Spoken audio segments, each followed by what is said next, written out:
အခုကနေတော်ပူနေရဗျအန်ဒီဖစ်တာတွေတိုက်မှာပဲကျွန်တော်နဲ့အတူတောင်ကြီးမြို့တွေကိုလိုက်လဲကြရအောင် let's go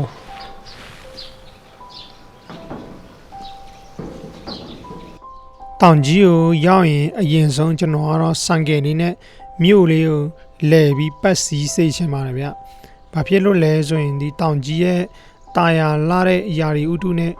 အေးမြလာတဲ့လေတွေတိုက်ခတ်လာတဲ့ခံစားမှုတွေကိုဒီစံကယ်လေးစီမတာဒီအရာတွေကိုခံစားမှဖြစ်ပါတယ်ဒါကြောင့်မလို့ကျွန်တော်စံကယ်လေးစီးစိတ်ချင်တာပါနော်အခုကျွန်တော်ရောက်နေတာတောင်ပေါ်လမ်းအသက်တော်ပါနော်ဒီမှာကျလူများပြောတာမြောက်ရှိရလို့ပြောတယ်ဗျဒါပေမဲ့ကျွန်တော်တက်လာတိုင်းမြောက်တော့မတွေ့နော်ဒါပေမဲ့အဲ့မြောက်ကနည်းနည်းဆိုးရပြောတယ်ဒီကောင်ကအစာလေးလိုက်လူတယ်လူတွေလာနည်းနည်းရန်လောက်တယ်လို့ပြောတယ်ဒါပေမဲ့ကျွန်တော်တက်လာတိုင်းမတွေ့ဘူးနော်ဘယ်နေရာလဲဆိုရင်ဒီတောင်ပေါ်ပေါ့နော်တက်ပြီးလမ်းတစ်ဝက်လို့ပဲပြောအောင်ဒါပေမဲ့မြောက်ကတော့ရှိလားမရှိတော့လားတော့မသိဘူးဗျအရင်ကတော့လူများပြောဒီမြောက်ကနည်းနည်းဆိုးရနော်လူလာရင်နည်းနည်းရန်လောက်တက်တယ်လို့တော့ပြောတယ်ဘယ်နေရာလဲဆိုတာကြည့်လိုက်ရအောင်โอเคဒီနေရာလေးပဲဖြစ်ပါတယ်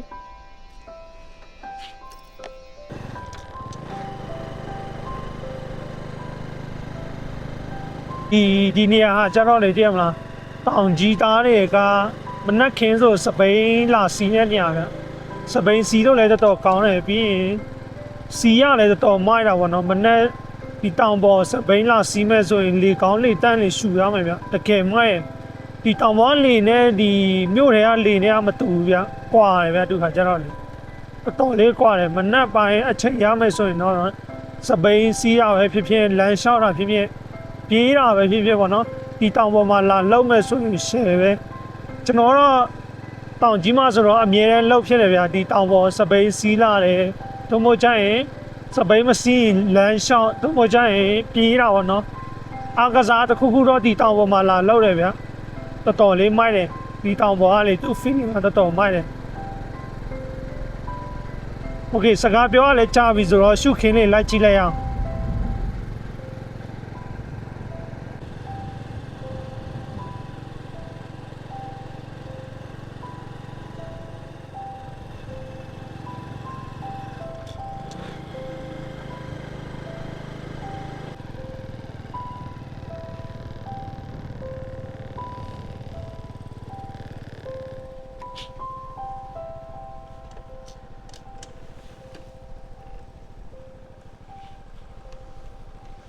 ဒီရဲ့ရွှေမုတ်တော်မုတ်ဦးရှိမှာပေါ့နော်ဟောဘယ်လိုပြောမှနားဖို့နေရာနှစ်ခုထားပေးပါတယ်ဒီဘက်မှာတစ်ခုပြီးရင်ဒီဘက်မှာတစ်ခုဒါတွေဟာကျတော့ဘဒူတွေလူလာလဲဆိုရင်ဘယ်လိုပြောမှအကစားပြုလုပ်တဲ့လူနဲ့စပိန်စီနဲ့အဖွဲတွေသူတို့စုပြီးမှလူထားတာဖြစ်ပါတယ်ဒီနေရာဟာကျတော့ဘဒူမဆိုလာနားလို့ရတာပေါ့နော်တောင်ပေါ်တက်ပြီးအကစားလုပ်ရင်လည်းမောရဲဆိုရင်လာနားလို့ရပါတယ်အခုချိန်ကလူမရှိမှမနက်ပိုင်းကျရင်စပိန်စီနဲ့လူတွေတအားများပါတယ်အကယ်ကိုကတောင်ကြီးကိုအခုမှရောက်မယ်ဆိုရင်တောင်ပေါ်လမ်းလာရှောင်းရင်လူမရှိမှမကြောက်နဲ့ဗျစောစောလာဟဲလိုက်စပိန်စီနဲ့လူတအားများတယ်ဗျတောင်တက်နဲ့လူတော့နည်းနည်းတော့ရှိမယ်ဗျဒါပေမဲ့စပိန်စီနဲ့လူကတော့ပိုများတာပေါ့နော်ဒီမှာခါကျတော့ဒါဒီလိုပဲစောက်ထားတာမဟုတ်နော်တစ်ခါလေကျရင်လာပြေလာကွယ်အလူလုံးနဲ့လူဆိုရင်ဒီမှာကျွေးမွေးဧခန့်ပါတယ်ကျွန်တော်ဒီနေရာလေးဟာကျတော့တော်တော်တဘောကြားတယ်ဗျတီးတဲ့လူမှကျွေးမွေးဧခန့်တာမဟုတ်နော်တီးတီဖြစ်စေမတီးတီဖြစ်စေသူကဒီမှာလုံးဝရှယ်ကျွေးမွေးဧခန့်တာနော်ပြီးရင်ကျွေးမွေးဧခန့်တာသူတို့ဘာသူတို့ခုံလေယူလာတယ်ပကံလေယူလာတယ်နော်တကယ်အလုံးရှုပ်ခံမှကျွေးမွေးဧခန့်တာဖြစ်ပါတယ်အဲ့လိုတည်းမလားတောင်ပေါ်တက်လာလို့တခါလေကိုနဲ့ရီဆက်ကြုံနေဆိုရင်ကျွေးမွေးဧခန့်နေမကြောက်နဲ့ဝေနာဂုံးစင်းများဝေနာကျုံဝေနာတီးတာတီးတည်းမလားကုတုလောက်တာဘယ်သူမဆိုဒီမှာကျွေးမွေးအခန့်နေဆိုရင်ဝင်ရောက်စားတုံလို့ရပါတယ်ဒီညာအကစားလို့နေပေါ့နော်ကုတုကံပါရင်တော့ရှယ်စားမှာပေါ့နော်ကျွန်တော်တစ်ခါစားဘူးလေကျွန်တော်ဟာကျတော့ဒံပေါက်နဲ့ဘာလဲမသိဒံပေါက်နဲ့ဘာခောက်ဆွဲတယ်မသိသေးမလားကျွန်တော်အဲ့ဟာစားဘူးပြီးလက်ဖက်ရည်စမူစာအီချာကွိတ်ကျွန်တော်ဒီမှာစားဘူးပါတယ်ကျွန်တော်ပေါ်တာတွေလဲတောင်ပေါ်တက်လို့ကန်ကြုံရင်ပေါ့နော် ကံပါလို့ကြုံနေစုံနေဆိုရင်ဝင်လာစားလိုက်တည်းရမလားတီတီမတီတီဒီကအလူရှင်တွေကတဘောကောင်းတယ်ဗျကျွေးမွေးအခန့်ပါတယ်နောက်ထပ်ရှုခင်းတွေကိုထပ်ကြည့်လိုက်ရအောင်ပြောလို့ပြောတာပါစံကေတာစီခိုင်းနေတာပါဒါပေမဲ့တောင်ကြီးကလည်းအရင်လို safe တိတ်မဖြစ်တော့ဘူးเนาะဘာဖြစ်လို့လဲဆိုရင်ဒီရဲ့လူရမှုတွေကဒီတောင်ကြီးမြို့မှာခက်စိတ်စိတ်လေးကြားလာရတာပေါ့နော်ဒါပေမဲ့စံငယ်စီးပြီးသွားမယ်ဆိုရင်သွားလာတတိဂယူဆိုင်ပြီးသွားပါအဖွဲလိုက်နဲ့သွားရင်တော့ပိုကောင်းတယ်ဗျမြို့ခံမဟုတ်ဘူးပေါ့နော်မြို့ခံလည်းတယောက်ထဲတော့မသွားသိမှုပေါ့နော်ဒါပေမဲ့ကျွန်တော်စံငယ်စီးပြတယ်သွားပြတယ်ဆိုတာကလည်းကျွန်တော်ကတော့မြို့ခံမှာဒါပေမဲ့လည်းကျွန်တော်ကဒီလမ်းကိုတီးနေလို့ပေါ့နော်ဒါပေမဲ့လည်းဘယ်လိုပဲဖြစ်ဖြစ်ဂယူဆိုင်ပြီးမှတော့ဒီနောက်ပိုင်းนี่သွားတင်နေဗျသွားမဲ့ဆိုရင်မိန်းကလေးဆိုရင်ပေါ့နော်အုပ်စုဖွဲ့ပြီးသွားတာလို့ပိုကောင်းတယ်ဗျယောက်ျားလေးဆိုရင်လည်းတယောက်ထဲမသွားတော့ပိုကောင်းတာပေါ့နော်ဒီနောက်ပိုင်းကျွန်တော်တို့မြို့မှာမြင်လာရတာပေါ့နော်ဝူဟန်ယောဂထက်ဆိုးတယ်ဗျဝူဟန်ယောဂရတယ်တည်သွားတယ်နားအေးရဗျတည်ရမလားသူကသူတည်သွားတာဗျဒါပေမဲ့ဒီဝူဟန်တက်ဆိုတဲ့ယောဂလေးကိုကျွန်တော်တို့မြို့မှာတော်တော်များများတွေ့နေရတယ်ဗျအဲ့ဟာဘာကြီးလဲဆိုရင်တော့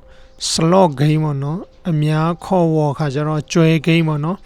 ကျွန်တော်ပြောနေရမှာဒီကျွဲ game တွေလူများပြောနေကြတာပေါ့နော်မကောင်းဘူးမစော့နဲ့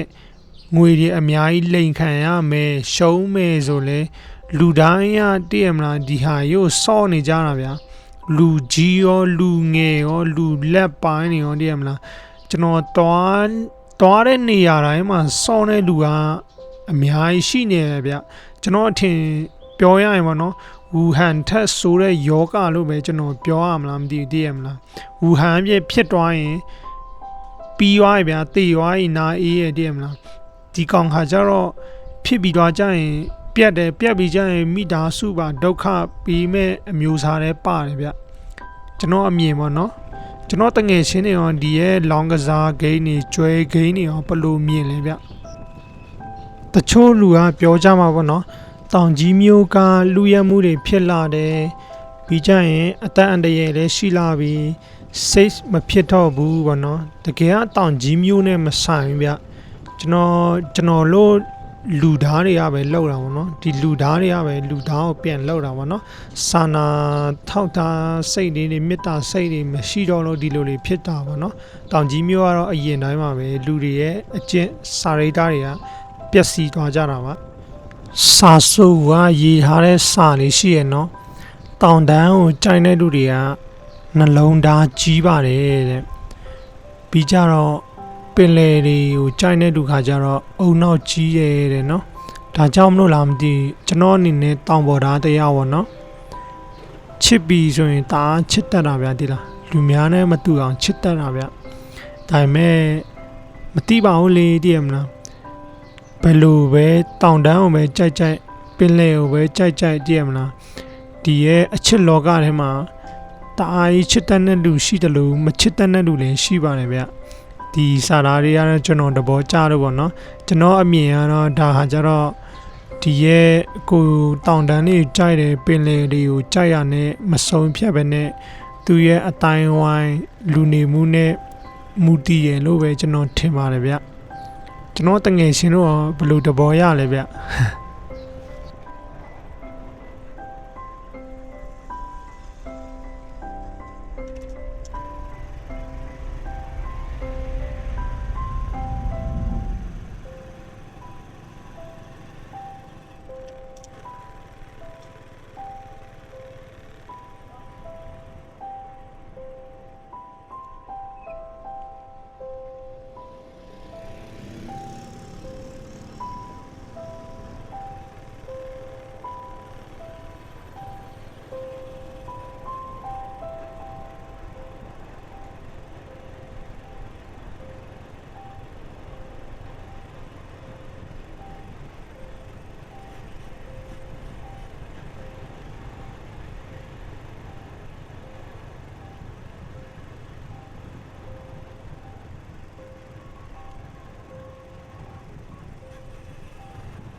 ဒီတောင်ကြီးရဲ့တချို့နေရာတွေခါကျတော့အမတ်တရအဖြစ်အနေနဲ့ပဲကြံခဲ့တော့မှာပဲဖြစ်ပါတယ်ကျွန်တော်ကတော့ဒီလိုစံကေကြီးနဲ့ပတ်စီနဲ့ပေါ့နော်ကျွန်တော်တနေ့နေ့တစ်ချိန်ချိန်ဒီဗီဒီယိုလေးကိုကြည့်ဖြစ်ခဲ့ရင်ပေါ့နော်ကျွန်တော်ဒီတောင်ကြီးလေးကိုလဲပတ်ခဲ့တဲ့နေရာလေးတွေမြင်တွေ့တဲ့အရာလေးတွေကတနေ့နေ့တစ်ချိန်ချိန်ကြရင်အမတ်တရအဖြစ်နဲ့ကြံနေခဲ့တော့မှာဖြစ်ပါတယ်ကျွန်တော်ဒါကြောင့်မလို့ဒီဗီဒီယိုလေးရချင်းဖြစ်ပါတယ်ဗျ